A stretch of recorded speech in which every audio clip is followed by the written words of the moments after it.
She walked in like she owned the building, heels clicking on the concrete, designer coat draped over one arm, hair pulled into one of those slick power buns.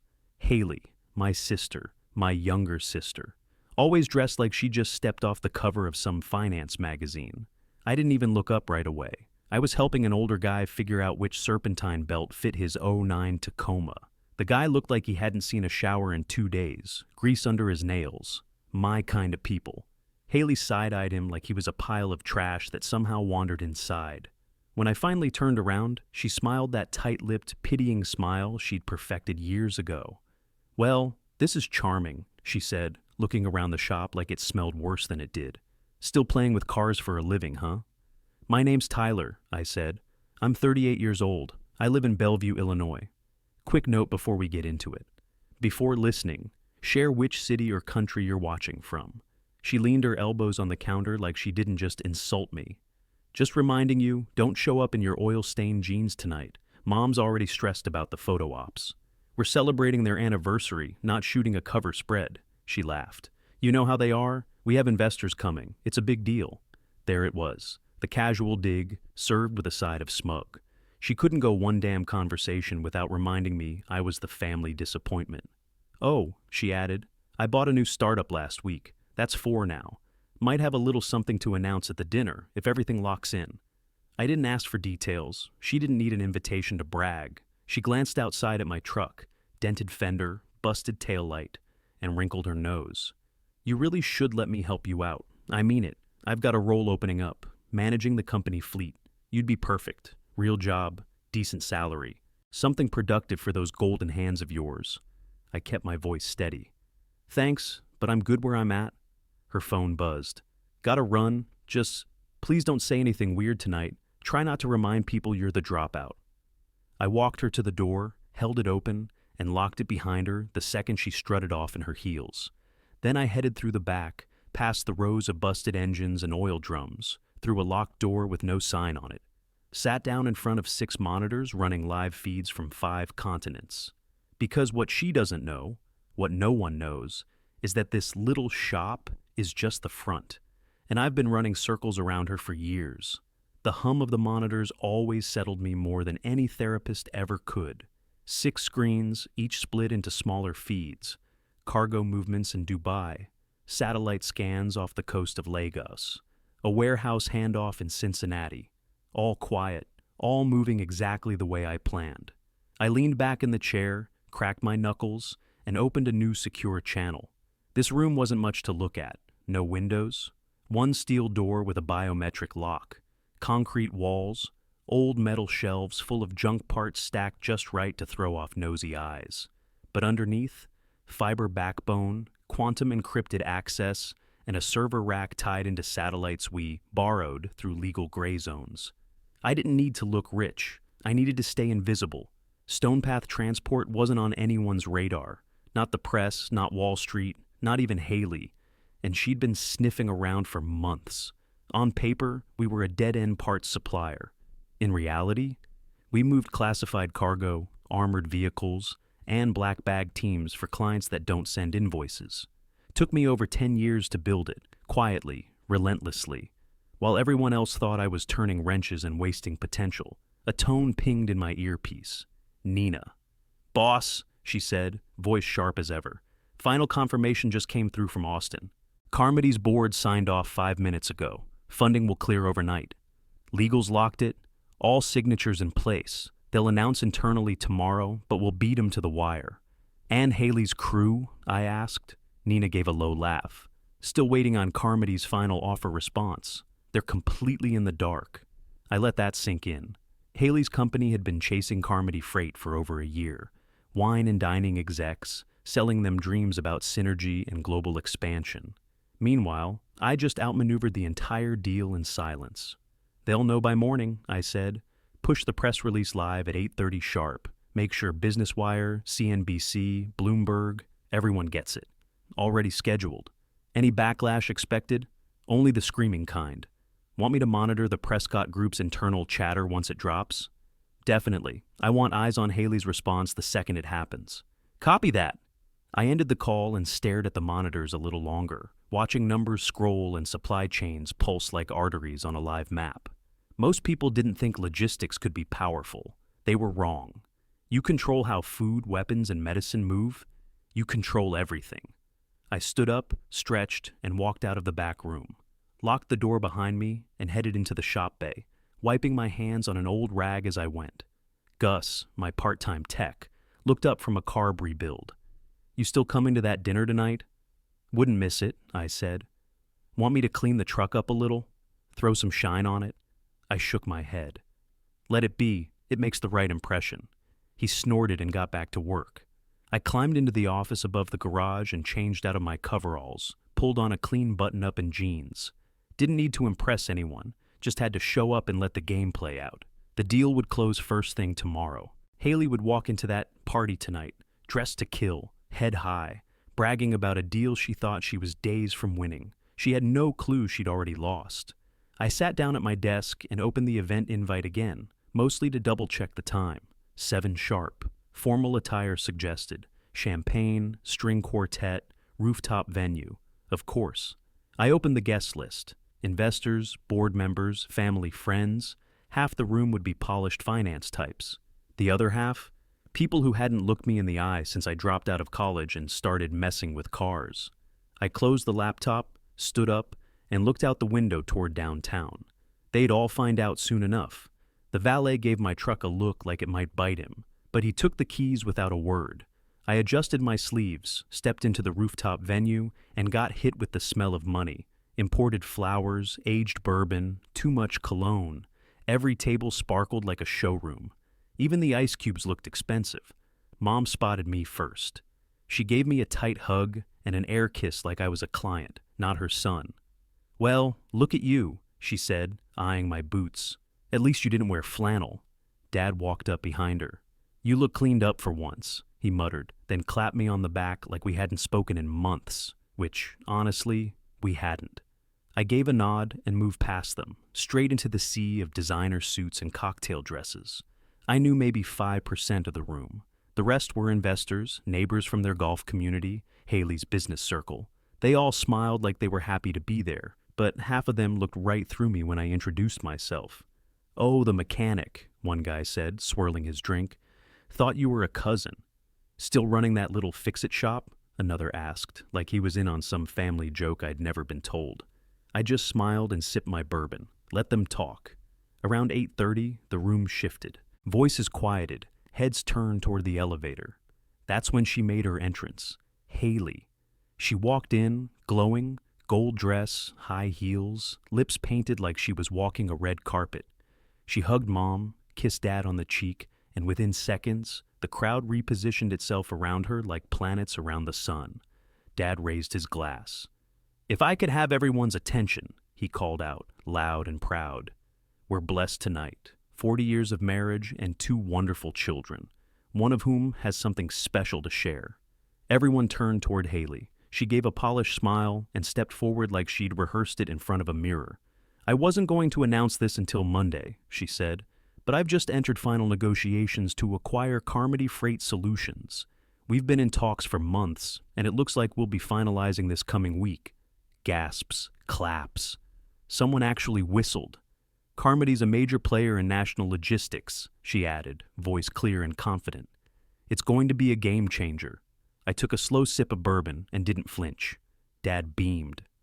"That's my girl," he said, grinning at the crowd. "Always thinking big, just like her old man. Took after the right side of the family." He didn't even look my way. "Unlike her brother," he said louder, "who still lives like it's 1982, probably rebuilt his truck's carburetor this morning." The crowd laughed. I smiled tight. Let them enjoy it. Haley glanced at me for half a second, just enough to flash that look, the one she always gave me when she thought she'd already won. The thing about moments like that, they only work if you're on the outside looking in. And I wasn't anymore.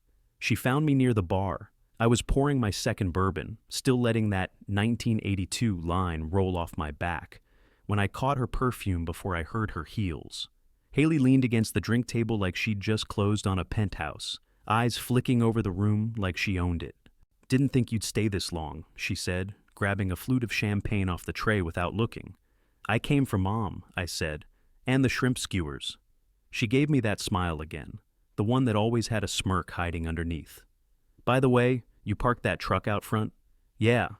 Thought about bringing the Harley, but figured they'd charge me double at valet. She laughed a little too loud. It's kind of amazing, you know. You've really committed to this whole small-town, blue-collar role. I mean, most people grow out of it, but you made it your brand. I sipped the bourbon, let it burn. She didn't stop. That garage of yours? It's cute. A little hobby shop for the guy who never quite got his act together. Honestly, I think it's sweet, like a dog that still thinks it's a wolf. I looked at her straight.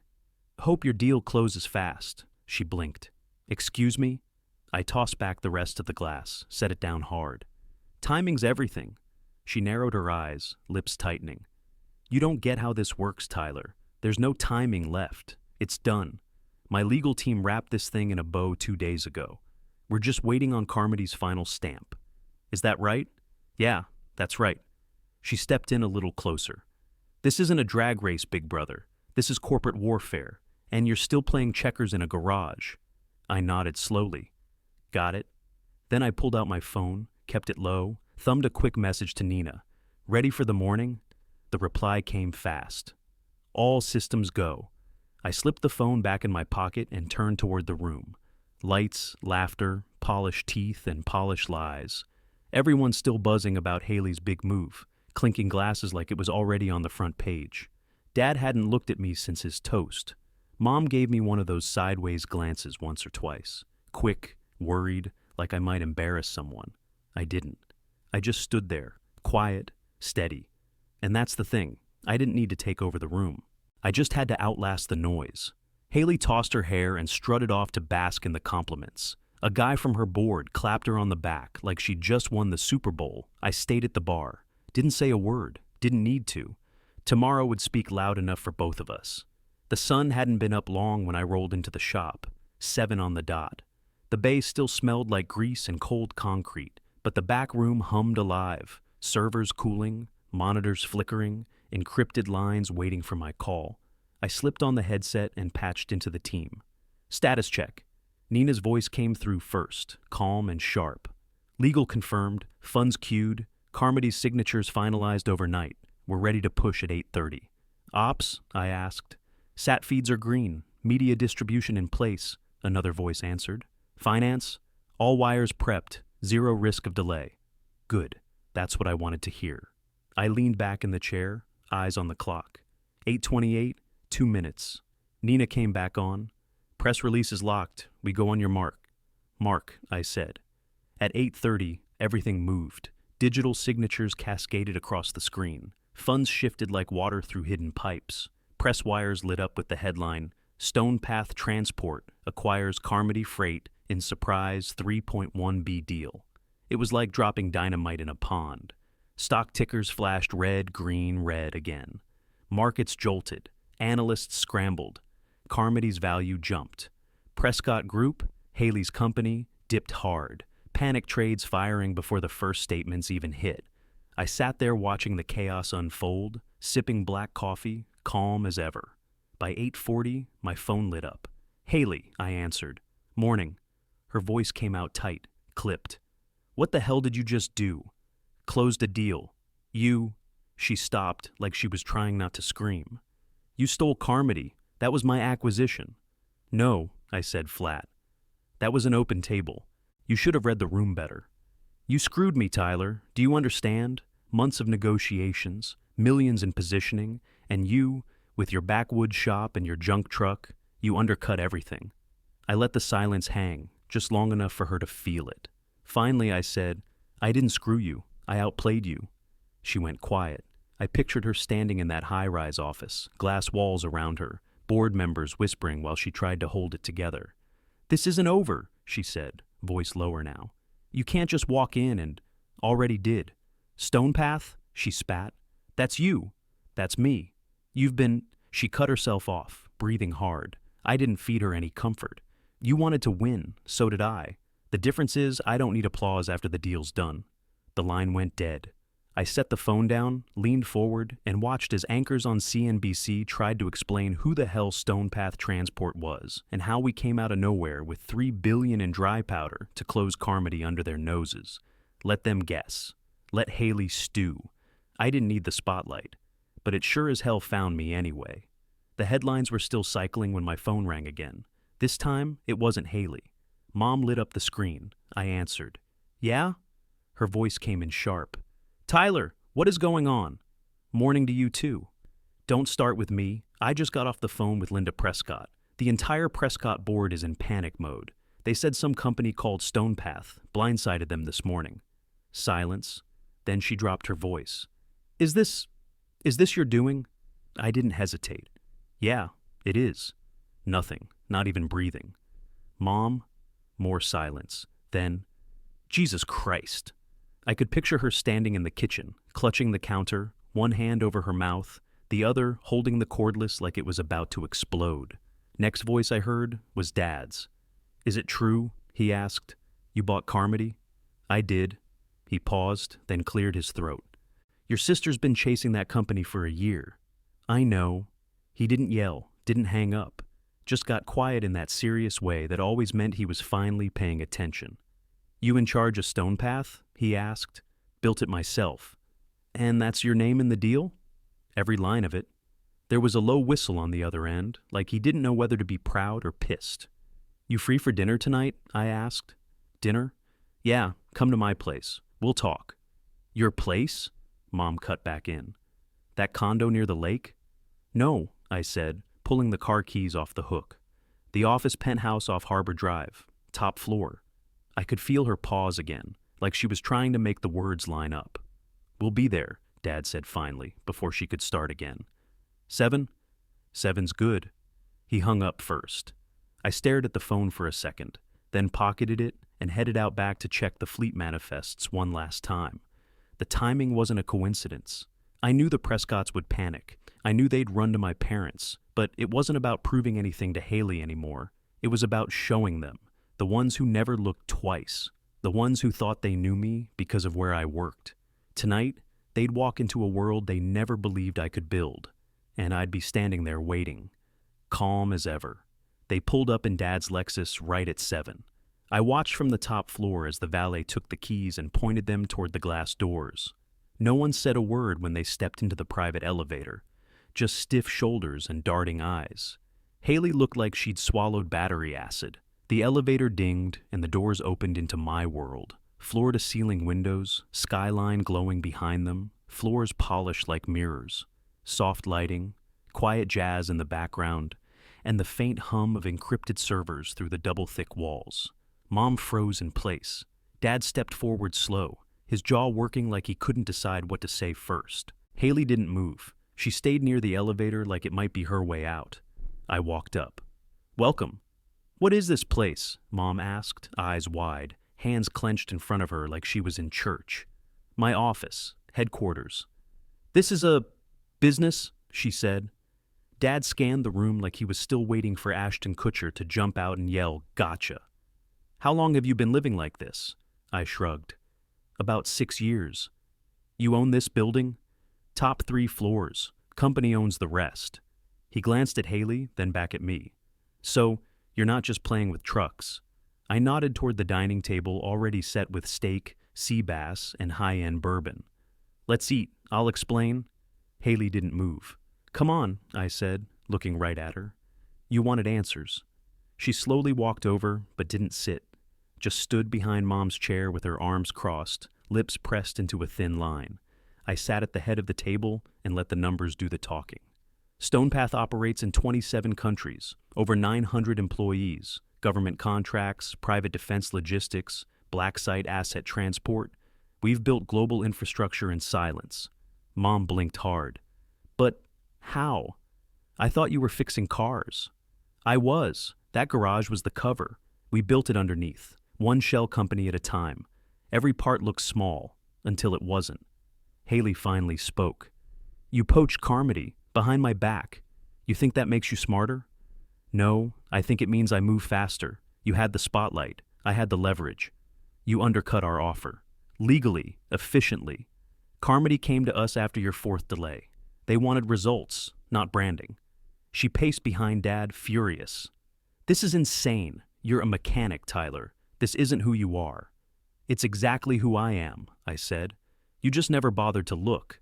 Dad stared at his glass. This is a hell of a thing. Haley snapped. So what now? You rubbing this in our faces? No. I looked at Dad. Actually, I want to offer you something. His head snapped up. Not a favor, I said. A partnership. You still have contacts we can use. Leverage them right, and you could double your firm's value in 6 months. And you want me working for you now? I want you working with me, I said. If you can drop the ego and actually build something real. The room went quiet. Haley stared at me like she couldn't believe the words coming out of my mouth. But Dad? He didn't say no. He just looked around the room. The vault-thick doors, the layered security, the world he never saw coming, and took another sip of bourbon. Dad finally sat back in his chair, eyes scanning the skyline through the massive windows. He hadn't said much after the partnership offer. Not no, not yes. Just sat there, chewing his steak slower than usual, letting the gears turn. Mom looked like she was still trying to catch up. How did I not know any of this? She asked, shaking her head like it actually hurt. How could you hide something this big? Because you weren't looking for it, I said. You saw the garage, that's all you ever saw. She didn't argue. Haley hadn't touched her drink. She stared at the glass like it might explode if she blinked. Then, finally, she spoke. Not sharp, not mocking, just flat. You started Stonepath when? 10 years ago, I said. Started with 2 guys and 1 box truck. And the garage? That was the cover. A real business, yeah, but it let me build under the radar. Contracts came in slowly. First medical deliveries, then private cargo, then defense. I studied freight routes the way some guys study the market. Found the gaps, built the lanes. Haley finally looked at me, really looked at me, for the first time all night. You've been running global logistics out of Bellevue. Quietly, no noise, no headlines, just movement. That's where the power is. Dad leaned forward. What kind of security are you running? Better than what you're using. Physical and digital, military grade. Half of our clients don't even know who we are, just that their stuff gets where it needs to be, fast and clean. Mom shook her head again. So, all these years, you've been living like this? Not hiding, just working. It went quiet for a minute, just forks clinking and the soft hum of city traffic far below us. Then Dad muttered something I never thought I'd hear. You built all this from scratch, he said, almost to himself. You saw things we didn't. I didn't respond, didn't need to. Haley broke the silence. Why now? She asked. Why not keep it quiet? You had the upper hand. You could have stayed hidden forever. I looked straight at her. Because sometimes you have to remind people, I said, that power doesn't always wear a suit. She stared at me for a long second. Then, without any of the usual bite, she said, You're not wrong. I nodded once and poured myself another bourbon. Dad leaned back again, watching me like he was seeing a stranger, or maybe someone he should have known better all along. You still working on that truck? He asked suddenly. Yeah, I said. Drives better than half the crap they're putting out now. He gave a small laugh. Guess you always liked things that worked quietly. Dinner ended different than it started. Not warm, not exactly friendly, but shifted. Something real had cracked open. They came in blind, but now they couldn't unsee it. By the time I pulled into the shop, the morning news cycle was already halfway through its second round of headlines. Stonepath, Carmody, surprise multi-billion-dollar acquisition. Same reporters who'd never heard my name 2 days ago were now calling me a logistics mastermind. I parked out back, stepped inside through the side door, and let the familiar smell of oil and cold metal settle around me. 7 a.m., sharp, just like always. Gus was already under the hood of an old Chevy, hood popped, socket wrench in hand. Morning, boss, he said without looking up. Morning. The kid waiting in the corner couldn't have been more than 17, nervous, tapping his boot, holding the key like it was a lottery ticket. Transmission slipping? I asked. Yeah, he said, nodding quick. My dad says it might be toast. We'll take a look, I told him. No promises, but we don't throw in the towel easy around here. He smiled like that meant more than it should have. While Gus kept wrenching, I stepped into the office and opened my laptop.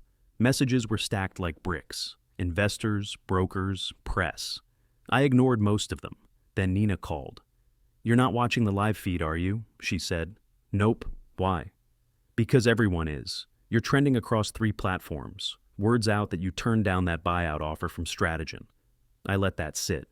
"Who leaked it?" "We didn't. Someone at Carmody, maybe." "Doesn't matter. The buzz is working. We've got 7 new investor inquiries this morning alone." "Any serious?" "2 look promising. Deep pockets, quiet reputations." "Good," I said. "Hold the line for now. No need to rush into anything." "Oh, and Haley texted," she added. "Wants to reopen discussions." Her words. I cracked a grin. "About time." "You want me to schedule something formal?" "Nah, she knows where I work." I sent the reply myself. "Whenever you're ready, use the back door. Simple, direct, no fluff." Just like the rest of my life. I walked back into the bay and watched Gus guide the Chevy up on the lift. Same walls, same scuffed floor, same stack of worn-out tires in the corner. Nothing fancy, nothing flashy. But it was mine. And now? Everybody knew it. I didn't need a new title or a press tour. Didn't need a rebrand or a change of clothes. I didn't have to move cities, buy a yacht, or pretend to be something I wasn't. All I had to do was stay steady, work quiet, move smart. And when the time came, hit the gas. It had been a week. The news cycle hadn't let up once. Stonepath was still on every business blog, financial show, and think piece. How a no-name Midwest firm blindsided the logistics world. Who is Tyler Kane? They said it like I'd come out of nowhere. Funny, I'd been here the whole damn time. I still showed up at the shop every morning at 7, still wiped grease off my hands before I picked up a sandwich, still tuned carburetors by feel. Haley's team was already syncing with ours. She showed up twice this week, heels swapped for boots, no more speeches. We kept it professional. She even laughed when I cracked a joke about her backup generator failing during a Zoom pitch. Progress. Mom hadn't stopped talking about the real estate surprise. She cornered me the other night with a photo of the penthouse view on her phone, like she'd discovered Atlantis. Dad? He kept slipping in little jabs at family dinners like, "Might have to let Tyler host the next one. He's got better parking than the country club." They didn't apologize, not exactly. But they looked at me different now. Less like I was the son who fell off the path, more like the one who paved his own. None of that stuck with me the way this morning did. I hit the diner before the shop, same as always. Walked in, grabbed the counter stool, nodded at the cook. Across from me sat Ray, Vietnam vet, comes in every morning, orders black coffee and a side of dry toast, and complains about everything from gas prices to the Cubs pitching rotation. He looked up from his paper and gave me a nod. Nothing fancy, just said, "Heard your name on the news last night." I nodded back. "Yeah?" He sipped his coffee. Didn't surprise me one bit. Then he went back to his toast. That right there, that hit different. Better than any interview, better than the headlines or the Forbes blurbs. Because for years, I didn't need them to cheer. I just needed to hold the line, keep my head down, build something that couldn't be ignored. I didn't switch uniforms, didn't trade in the truck or start talking like a banker. I just worked, quiet, steady, solid. And now they all know. The man they wrote off as a grease monkey, he's the one holding the keys.